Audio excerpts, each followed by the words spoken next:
शुरू हुआ है और देवी पक्ष शुरू होने वाला है, और जहां एक तरफ देवी पक्ष शुरू होने वाला है, देवी क्षेत्र से ऐसी अभद्र घटनाएं और ऐसी दुखदायी घटनाएं जो है वो ये सब सुनना पड़ रहा है और देखना पड़ रहा है।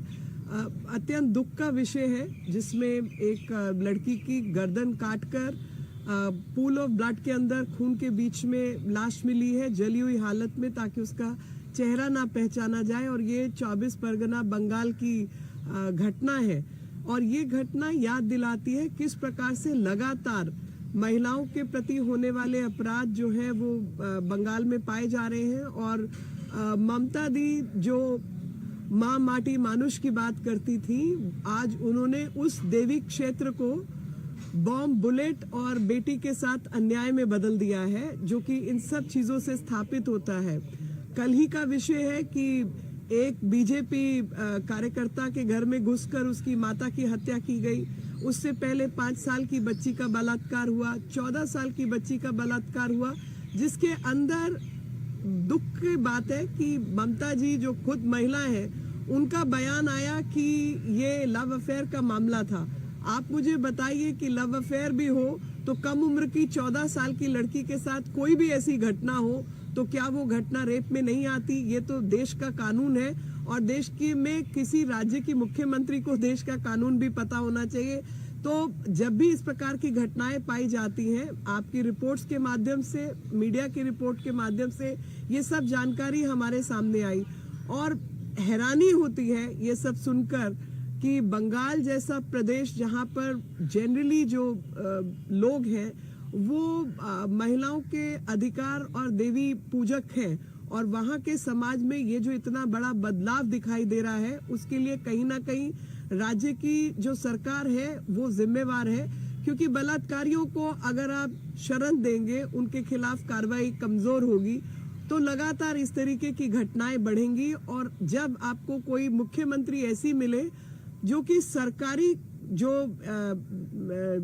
एडमिनिस्ट्रेशन है, प्रशासन है, उसको जिम्मेवार या उसको कार्य के प्रति प्रतिबद्ध करने की बजाय लोगों को ब्लेम करे, तो उनका हौसला बढ़ता है। जैसे इस समय पर ममता दीदी ने कहा कि पॉपुलेशन बढ़ रही है इसलिए रेप का इंसिडेंट बढ़ रहा है, तो ये कहने से यानी लोग खुद जिम्मेवार हैं, ना कि सरकार या पुलिस के लोग जिम्मेवार हैं। और आकर जब भी ऐसी घटना घटे तो किसी को भी ब्लेम करो, कभी विक्टिम जो है वो खुद जिम्मेवार है, जैसा कि वो 14 साल की बच्ची के केस में हुआ, उसको लव अफेयर बताया। और मुझे याद पड़ता है पार्क स्ट्रीट का केस, जिसके अंदर उन्होंने उस विक्टिम के खिलाफ कुछ और कहा था। 40 दिन के भीतर 15 इस तरीके के मामले पाए गए पिछले 2022 के अंदर। क्लास 4 की बच्ची के साथ इस तरीके की घटना घटी। तो मैं जानना चाहती हूँ आपके माध्यम से कि सरकार इस केस में कुछ काम करने वाली है या बाकी किसी को भी ब्लेम करने वाली है? इनके नेता आकर उसके ऊपर लीपापोती का काम करते हैं। जब ऐसी भी अभाग्यपूर्ण घटना घटती है तो ऐसी घटना में ना तो I.N.D.I.A वाले कुछ बोलते हैं, जैसे कि बंगाल भारत का हिस्सा नहीं है और बंगाल में कुछ होता है, दुर्भाग्यपूर्ण घटना होती है तो वो किसी की जिम्मेवारी नहीं है। और इसी प्रकार से जो बंगाल की सरकार है, वेस्ट बंगाल की सरकार है, वो भी पश्चिम बंगाल की सरकार कभी महिलाओं को खुद, विक्टिम्स को खुद उनको नेम एंड शेम करने लगती है।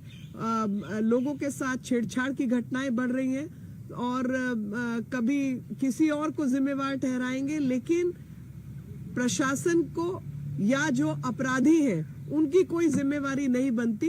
तो मैं चाहूंगी कि इस केस के अंदर जो जिम्मेवार लोग हैं उनको जिम्मेवार ठहराकर तुरंत कार्रवाई की जाए, ना कि अपना चेहरा ढकने के लिए किसी और को षड्यंत्र के तहत इस्तेमाल किया जाए। I am shocked that when Pitru Paksh has started and Devi Paksh is about to start, an unfortunate incident from West Bengal has come to the fore. We've come to know that a brutal murder has taken place in which a woman's neck has been slit open and the dead body was found in charred condition in a pool of blood so that her identity cannot be established. And this has happened in 24 Pargana. at this incident, I'm shocked because this is a case where we get to know all the incidents which have happened in the past. All those memories come back to haunt us. The memories of revenge rape which took place immediately after the post-poll violence, in which no action had been taken by the West Bengal police and the administration. At that point in time, these women had to go to the court, to the High Court and Supreme Court, and file affidavits. In spite of them filing the affidavit, the action on the level of administration was found missing. When a 14-year-old girl's rape had taken place, at that point in time, Mamta, the none less than the Chief Minister of the state, blamed the girl and called it a love affair, which is shaming and naming the victim, and that is what has happened in the past. A 14-year-old child is still a child, and even if I were to assume this was a case of love affair, which it was not, then also it's a rape, because a rape is a rape. An underage girl is found involved in such a bad incident. A 5-year-old child has been found involved in was victimized. POCSO courts are giving data. Through the media reports, we have also come to know that yesterday another murder has taken place where the mother of a BJP worker was murdered. All this is happening in a Devi Kshetra. This is happening in a place where Devi is worshipped, and society by and large is respectful to the women, and rights of women are respected. So a land, a geography which was known for Ma Mati Manush has converted itself under the awful administration of TMC party into bomb, bullet and beti ke saath anyay, which is what everyone is witnessing these days. In 40 days, 15 cases of rape and victimization of women have taken place, and repeatedly such incidents are taking place because somewhere the confidence of wrongdoers and the criminals is enhanced because they have some kind of support, or lackadaisical approach of the administration has enhanced their hosla, their confidence, and they are able to get away with these kind of crimes. If there is any question, I'll take that question. में भी एक मामला सामने आया है ma'am, वहाँ पर जयपुर जिले के जमवारामगढ़ क्षेत्र में महिला को जला दिया गया और उसको फेंक दिया गया है सड़क पर। इस पर राजस्थान की जो कानून व्यवस्था है उस पर देखिए, मैं यही कहना चाहती हूँ कि महिलाओं के विषय की बात आती है तो ये राजनीति करने के लिए तुरंत उतर पड़ते हैं। महिलाओं के साथ दुर्भाग्यपूर्ण घटना किसी भी राज्य में हो, उसको हमें सिंगल हैंडेडली कंडेम करना है और कानून व्यवस्था को उसके पक्ष में लाके खड़ा करना है। तो विषय यह है कि जहां जहां इस तरीके की दुर्भाग्यपूर्ण घटनाएं सामने आए, चाहे वो राजस्थान हो, चाहे वो बंगाल हो या कोई भी राज्य हो, वहां पर तुरंत जो जवाबदेही है वो प्रशासन की बनती है और नियम कानून के अनुसार ऐसे सब मामलों में तुरंत कार्रवाई होनी चाहिए।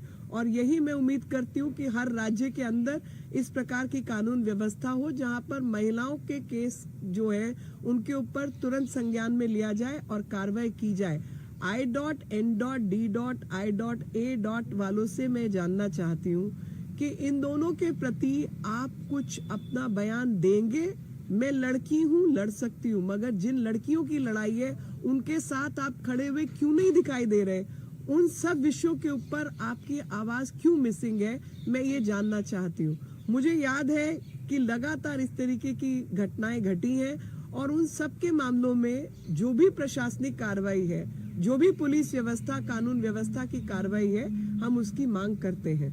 और वापस आप सबके माध्यम से मैं याद दिलाना चाहती हूँ कि बंगाल के अंदर पोस्ट पोल वायलेंस के अंदर जब चुनाव हो गए, उसके बाद जिन लोगों ने इनके खिलाफ न्यायपूर्ण तरीके से इलेक्शन में काम इनके विरोध किया, उन महिलाओं के साथ रेप केसेस हुए और उन महिलाओं के साथ जब इस प्रकार के रेप केसेस हुए, बलात्कार के केसेस सामने आए, तब ऐसे समय पर क्यों बंगाल की सरकार ने उन महिलाओं के पक्ष में केस दर्ज नहीं किए? उन सब के cases affidavit high court supreme court में दाखिल करवाने की नौबत आई।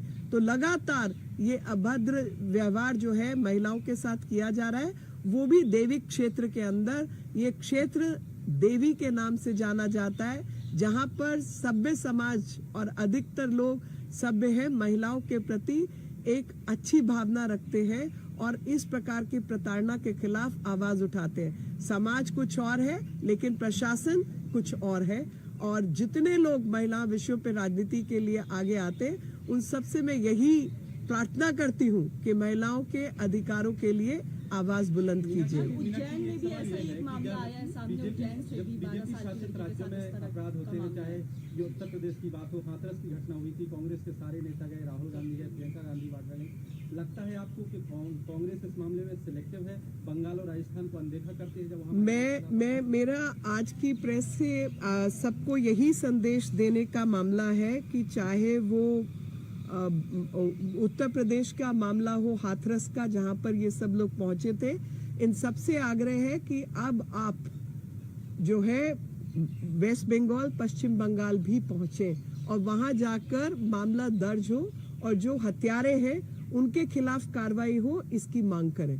क्योंकि चाहे वो हाथरस हो चाहे कुछ और हो, जहां भी महिला के साथ उत्पीड़न हुआ है, प्रशासन से यही मांग है कि प्रशासन बिना पक्षपात के महिला विरोधी मामलों के अंदर अपना काम करे और तुरंत कार्रवाई करे। लेकिन जहां प्रशासन काम कर रहा है वहां आप हस्तक्षेप करते हैं, लेकिन जहां प्रशासन का एक लचीला रुख है वहां पर आप नहीं पहुंचते हैं। तो मेरी आप सबसे महिला के अधिकारों की जो बात करते हैं, सबसे एक ही प्रार्थना है कि कृपया करके बिना पक्षपात के महिला विरोधी कार्रवाई जहां हो रही हो, आप उन सब मामलों में वही मांग करें और उसी के पक्ष में खड़े रहें।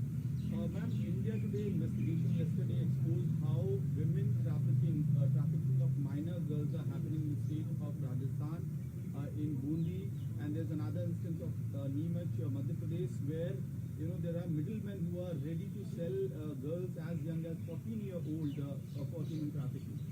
No, I mean, whoever is working for the cause of women, without getting into the detail, trafficking is a very, very serious offense. And I know it's happening in Chhattisgarh also.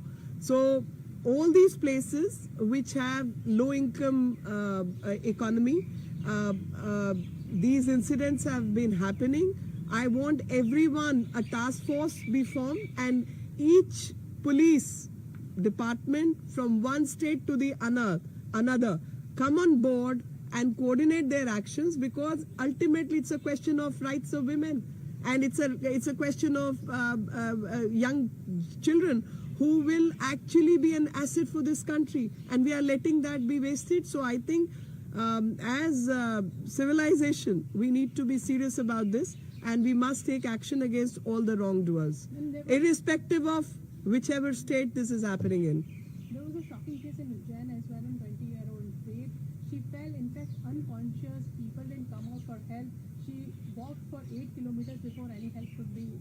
So my compliments to the ashram who came forward to protect her rights and took her to the hospital and took her to the administration for registering of the case. And I would expect society to be more kind to the rape victims, and also the administration came in action once the matter was brought to their notice.